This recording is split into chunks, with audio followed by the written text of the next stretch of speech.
Can a stone learn to feel emotions? This story hides a great moral that you'll discover right at the end.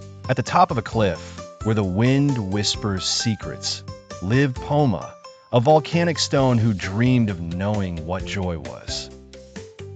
She didn't roll, didn't speak, only observed the world from her crack, while the birds told stories of places she would never see.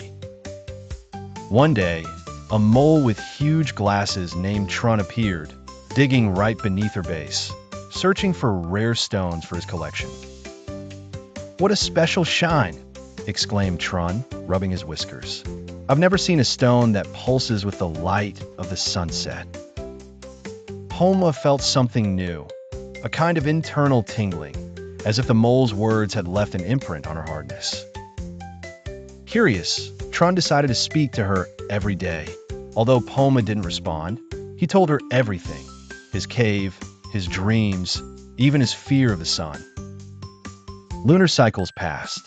Trun always returned, and each time he did, Poma's shine grew stronger without her understanding why. One afternoon, a fierce storm roared from the ocean. Lightning illuminated everything, and Trun didn't show up. Poma felt a void inside.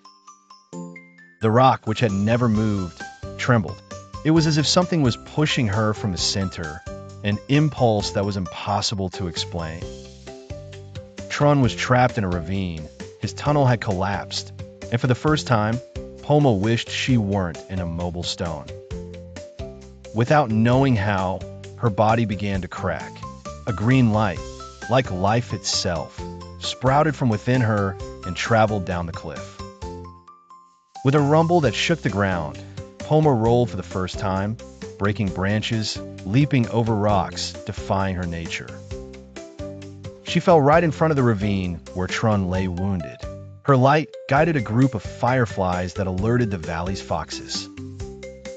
The wise, silent foxes rescued Trun, but no one understood how a stone had gotten there or why it was glowing.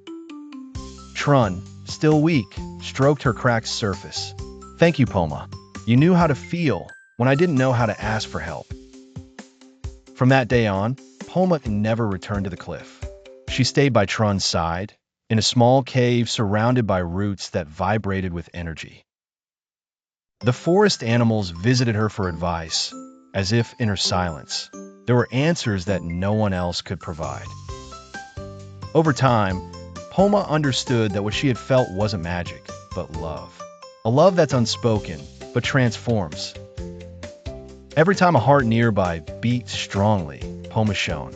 And every time someone cried, her light wrapped everything in tenderness. But something changed one night. Trun disappeared. He only left his glasses and a map carved with his paws on a piece of bark. The map pointed north toward the summit of Echo. Poma, with the help of the foxes, was carried there in complete silence. At the summit, she found a new crack, similar to the one that had once been her home. There a small obsidian figure waited.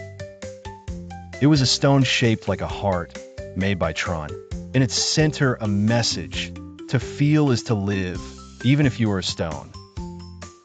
Poma didn't cry, but a crack gently opened on her surface, and from it, a plant sprouted with petals that vibrated like her light. Each year, on the same date, the birds bring flowers to the crack. No one knows why, but everyone feels something warm when they get close. And even though Poma no longer speaks or moves, her energy continues to change the forest. Sometimes, the trunks whisper her name to the wind. They say that if you touch the stone with sincerity in your heart, you can understand what you truly feel, even if you can't say it out loud.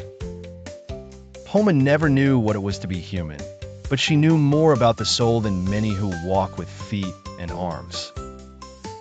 Because you don't need to move to transform a world. Sometimes you just need to listen and dare to feel. Moral: even the most seemingly rigid can change if they learn to feel and connect with others. See you very soon with more magical stories that will take you to incredible worlds.